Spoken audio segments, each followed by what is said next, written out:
En muchas civilizaciones antiguas, el sexo no era solo placer o reproducción, era una expresión directa de poder, poder político, religioso y social. Y lo más sorprendente, muchas de esas ideas aún viven en nuestra forma de pensar el cuerpo y el deseo.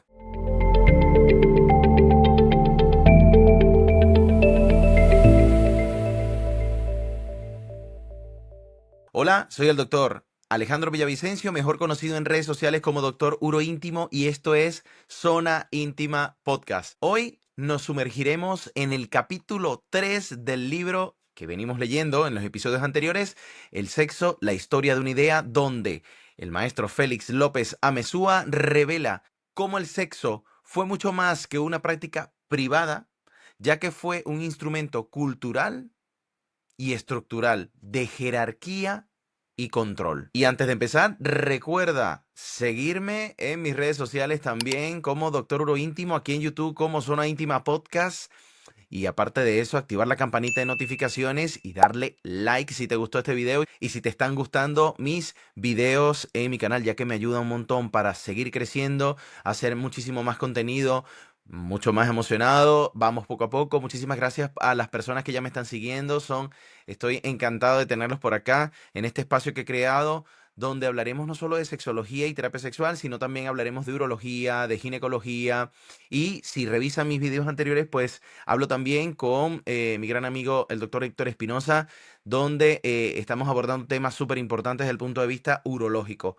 Un área donde me estoy formando aquí en España y también actualmente me estoy formando en el área de sexología por la Sociedad Argentina de Sexología Clínica y estoy encantado. Evidentemente, esto es un espacio para mí súper interesante donde voy, por así decirlo, que vamos creando a lo largo de cada sábado, donde nos reunimos y vamos evidentemente hablando sobre sexología, un mundo extraordinario, eso sí, gigantesco, un espacio donde podemos, es infinito, tanto para hombres como para mujeres. Pues sin más, hoy te llevaré por 4 momentos históricos que marcaron esta visión, donde hablaremos del Egipto faraónico, el mundo griego, el romano y las religiones del Medio Oriente y el inicio del pensamiento cristiano. Cada uno con su lógica, evidentemente, su poder, su mensaje sobre el cuerpo. Y sin más, pues vamos a empezar con el primer segmento del día de hoy, que es el sexo como legitimación del poder divino. Y si nos ponemos a analizar este título, pues es bastante interesante, ¿no? Porque al principio nos puede decir cómo se ha llevado a lo largo de los años la parte sexual, tanto de hombres como de mujeres. Entonces, esto, como bien es cierto, si has visto los videos anteriores y si no, te invito desde ya porque lo voy a dejar por aquí para que lo puedas ver, hablábamos sobre cómo las grandes estructuras, élites o religiones también forman parte y siguen formando parte de cómo se va desarrollando el sexo a lo largo de la vida y que muchas personas a lo largo de los años viene desmitificando cosas. Y eso es súper importante porque nos ayuda a nosotros a salir de esa misma ruta que nos han formado desde que éramos niños y que viene de generación en generación. Ahora, comenzamos con el antiguo Egipto, ¿ok? Donde el sexo formaba parte del ritual del gobierno. ¿Qué pasaba con esto? ¿Qué es lo que pasaba? Pues básicamente que el faraón era considerado, y escúchese bien, como el hijo de los dioses. Debía mantener el equilibrio cósmico y no solo con sus decisiones políticas, sino también con sus actos sexuales. Los matrimonios entre hermanos de la realeza, eso sí era en ese momento, ¿ok? No era un error biológico, sino una decisión política. La pureza de la sangre divina, ¿ok? Requería uniones dentro del linaje. ¿Y eso qué pasaba? Que el sexo entre ellos era un acto, por así decirlo, sagrado, que legitimaba el trono. Entonces, claro, por supuesto, eso lo hacía mantenerse, estar ahí, ¿ok? En los templos, algunas sacerdotisas, ¿ok? Participaban en rituales sexuales con implicaciones mágicas. ¿Ah? para garantizar, por supuesto, ¿qué buscaban garantizar con esto? Pues que fuera bien con las cosechas, la fertilidad y el orden del universo, porque eso también formaba parte de eso. Y nos los dice muy bien en el libro, porque al final nos dice un parte del fragmento que también voy a poner en este episodio el día de hoy, era que, por ejemplo, la unión sexual del faraón con su hermana tenía un valor ritual. Era la manera de mantener el equilibrio cósmico, ¿ok? Y el orden del universo. Entonces, claro, el sexo también tenía un componente arquitectónico donde algunos templos representaban el cuerpo femenino de sus diseños. En sus diseños, vamos. O sea, si te pones a ver, si vas a estos tipos de museos y tal, pues te das cuenta cómo eran estos templos. Entonces, ¿qué te decía esto? Que entrar al templo era penetrar el cuerpo de la diosa. Entro al templo. ¿eh? No existía una división entre el cuerpo, religión y poder. Y esto es bastante interesante porque todo estaba entrelazado, todo estaba así. Entonces, no había intimidad tal como conocemos el día de hoy. El deseo estaba al servicio de una cosmovisión. Entonces, ¿qué pasaba? O sea, que era todo englobado en base a ello. Entonces, ¿a ti te parece esto exagerado? O sea, ¿crees que hoy seguimos usando el sexo como para reforzar jerarquías, aunque de otras formas? Yo creo que sí. Mi opinión impopular. Y si tú piensas lo contrario, déjamelo en los comentarios. ¿Por qué? Porque yo creería que el mundo, a pesar de lo mucho que ha avanzado, muchos utilizan la parte sexual para implantar jerarquía. Si no, no existen cosas que nosotros sabemos que todavía existen. Si nos ponemos a analizar esto, yo creería que hoy no terminamos. Entonces, ¿qué pasa? Que esto aún persiste en el tiempo. ¿Mm? Y es lamentable. Es lamentable porque en principio eso no debería seguir. Existimos personas que seguimos en la lucha de darle no solo un beneficio, sino también darle la importancia desde el punto de vista sexual al hombre y a la mujer en todos los ámbitos. Ahora vamos a hablar un poco sobre lo que era Grecia y Roma. ¿Ok? Un placer jerárquico y control social que tenían.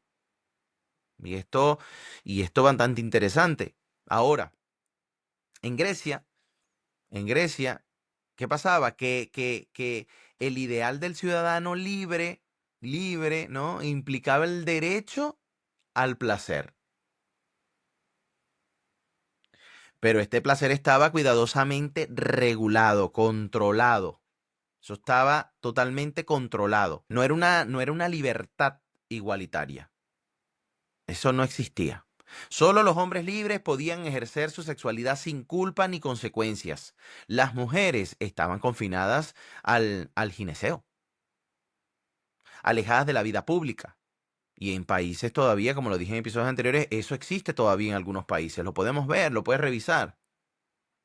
En estos países donde hay dictadura, donde mandan solo los hombres, donde no pueden ni hablar. ¿Mm?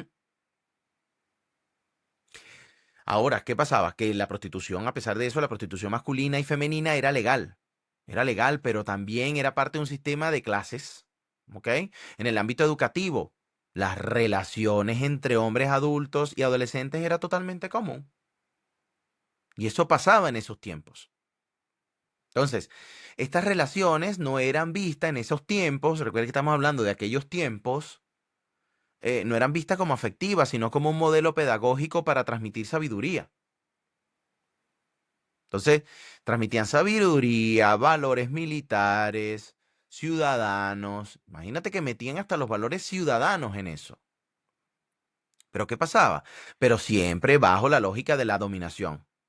Entonces, aquí también nos vamos a un fragmento de estos tiempos, de este momento.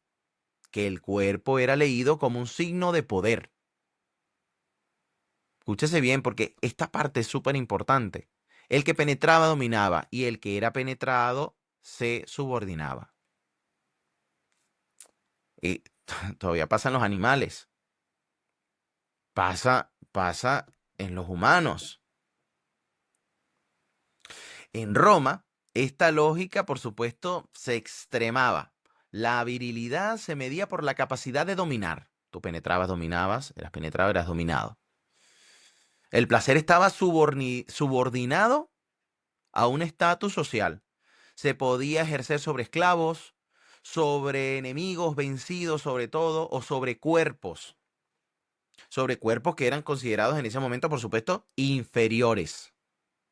Inferiores. Entonces, claro, ser pasivo sexualmente era motivo de un escarnio para un hombre libre. ¿Mm? Entonces, ¿qué pasa? Que el sexo se convierte en arma de afirmación política. Entonces, ¿qué pasa? Aquí nos lleva a una reflexión de todo esto, y era que detrás del discurso de libertad griega y romana había una estructura de control sobre el cuerpo, especialmente sobre los cuerpos que no tenían poder. Duélale a quien le duela esto. No creo que ahora todavía, no creo que, pero bueno, al mundo que estamos yo creería que salen muchos dolientes de eso. Entonces, te quiero hacer otra pregunta, y es que como siempre lo hago en cada segmento que voy haciendo con respecto a los videos y a este podcast. Entonces, ¿te parece que existe todavía o que hay gente que usa la sexualidad como forma de imponerse sobre los otros? ¿Mm? Para reflexionar, ¿no? Para reflexionar, porque si nos ponemos a escarbar un poco, a ver cómo ha avanzado el tiempo, 2025, a estas alturas, podemos decir que sí. Digo yo, no me funen por esto, ¿no? Entonces, pero me da igual porque esto es un espacio donde yo voy a decir, pues, lo que yo quiera. Entonces, ahora, ¿tú qué piensas? Es importante eso, ¿no? Saber cómo a lo largo de generación tras generación nos vienen dominando con la sexualidad. Entonces, eso nos hace pasar al siguiente segmento, donde ya en episodios anteriores hemos hablado sobre la religión y la culpa. He sido muy enfático, pero es que el libro lo dice, o sea, es que lo habla, lo expresa, lo pone. Lo pone, y es que no se puede evitar, porque al final estas estructuras, estos tipos de congregaciones, religiones y todas estas cosas también eh, nos ha llevado a lo largo del tiempo.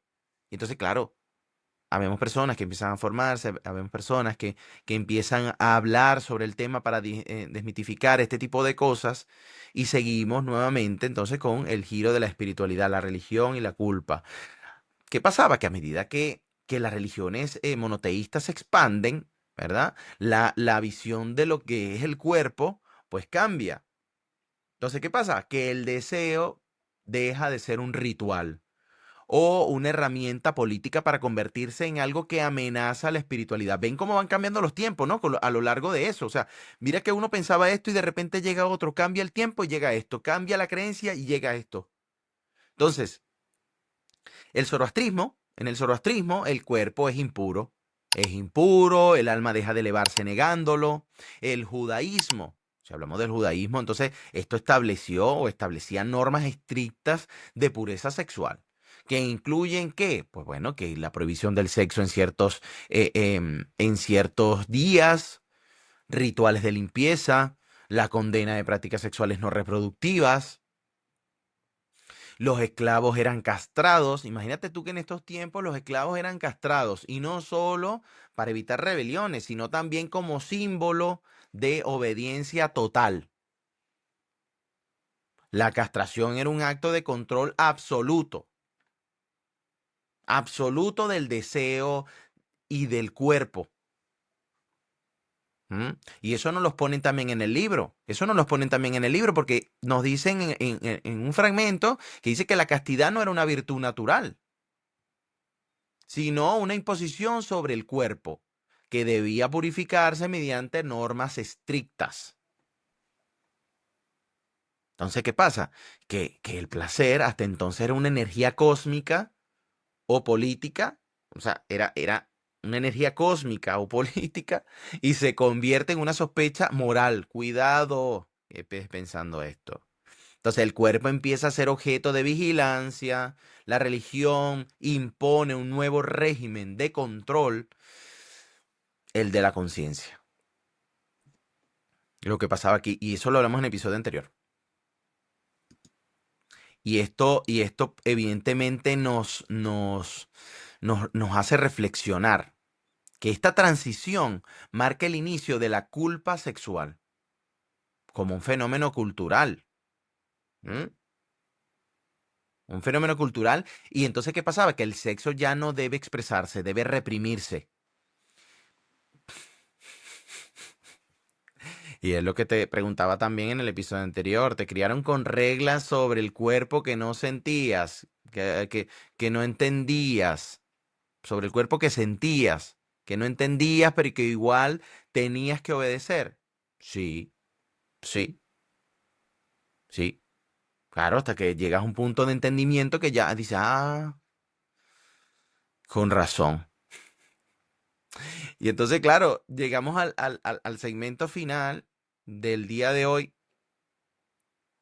que es donde vamos a hablar evidentemente del cristianismo primitivo. No estamos hablando del actual. ¿Ok? Entonces, ¿qué pasa? Que el cuerpo y el alma se separan radicalmente. El cuerpo es la sede del pecado y el deseo, pues especialmente el sexual, es considerado como una prueba que tienes que superar. Una prueba que tienes que superar. Yo creería que eso se mantiene hasta ahora, todos los días. Pero por favor, claro que sí. Entonces, claro, imagínate tú que vienen desde los padres de la iglesia, como San Agustín, que promovieron una visión de la castidad como superioridad e incluso necesaria para alcanzar la salvación. Entonces, claro, el placer sexual en el matrimonio era tolerado solo si se buscaba la reproducción. Imagínate tú tienes que estar casado, claro, en ese momento, ¿no? En ese momento.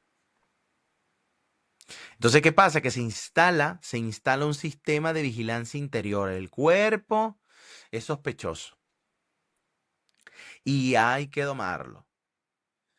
Todavía eso existe. Si empezamos, no hay que vulgar mucho, no hay que buscar mucho, eso existe todavía. El ideal, vamos, que del asentismo, la negación del cuerpo, el martirio del deseo, y eso también nos lo pone este libro, que a pesar que tiene su tiempo, ¿eh? A pesar que tiene su tiempo, ya va, que se me ha activado esto, que a pesar que tiene su tiempo, el cuerpo se convirtió en el campo de batalla entre el alma y el pecado. Chocaba. Entonces, claro, el deseo fue interpretado como una debilidad. Y era obvio, ¿no? Era obvio. Este pensamiento básicamente moldeó toda la moral occidental durante siglos y todavía eso persiste. Incluso hoy muchas personas sienten vergüenza al hablar de su sexualidad. Ustedes se dan cuenta, eso lo vemos en las redes sociales. Aunque hayan sido educadas en un contexto laico. La gente todavía le cuesta decir y, ay, mira, sale el video y salen las redes que fulanito dijo no sé qué y, wow, no puede ser. Yo creo que es más también por la gente hablar de algo, ¿no? Siempre estamos buscando como que la primicia, el decir yo sabía y no, es que eso estaba clarísimo. Entonces, claro, ¿qué pasa? Que la represión no es solo cultural, es interiorizada, no es solo cultural. Y eso, escucha bien, presta atención, es lo que hace tan difícil desmontarlo. O sea, desmontar eso de la mente de alguien es muy difícil. No imposible, pero es difícil. ¿Y alguna vez tú te sentiste así? Que algo que deseaste, que no hiciera daño a nadie, entonces, claro, sientes que interiormente no lo puedes decir, no puedes abrir, no te puedes expresar, no puedes hacer nada. Y eso no quiere decir, como siempre he dicho, que no estés pegando gritos. O sea, aquí nadie está de que salgas a la calle. No, para nada. Entonces, claro, quiero cerrar hoy con una reflexión de este episodio 3, mejor dicho, el capítulo 3 del libro, El sexo, la historia de una idea, con que, con que nos obliga a ver el sexo como una construcción histórica. Y con esto terminan 3 episodios consecutivos del libro. Ya hablaremos de otra cosa, que vienen cosas interesantes por ahí. Tengo varias colaboraciones. Y aprovecho para recordarte que actives la campanita de notificaciones, que le des like y le des a seguir, porque eso me ayuda a seguir creciendo, a seguir llegando a más personas, a que sigamos avanzando. ¿Ok?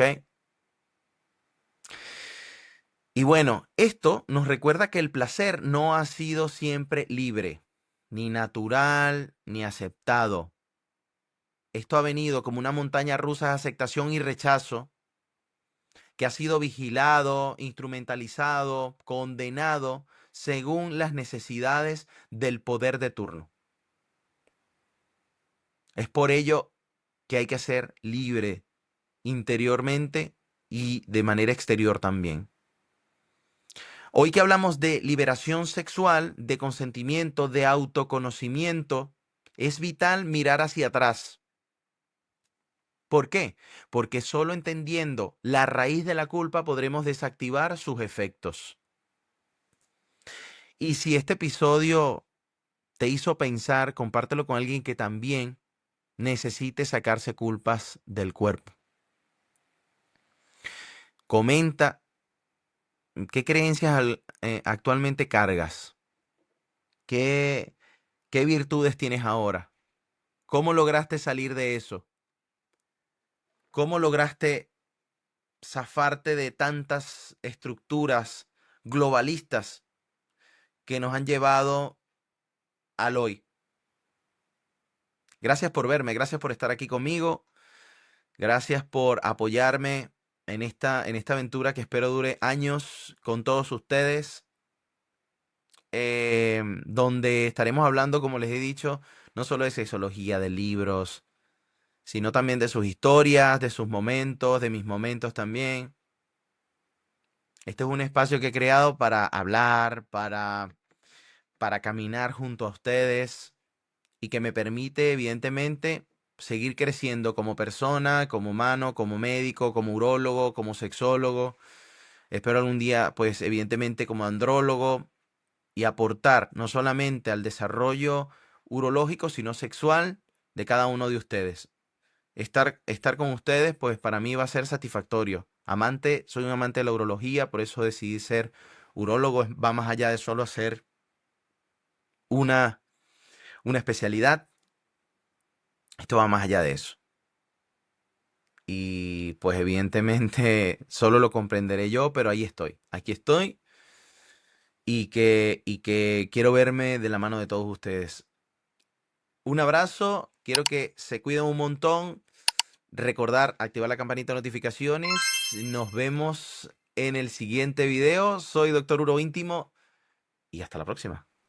Un abrazo.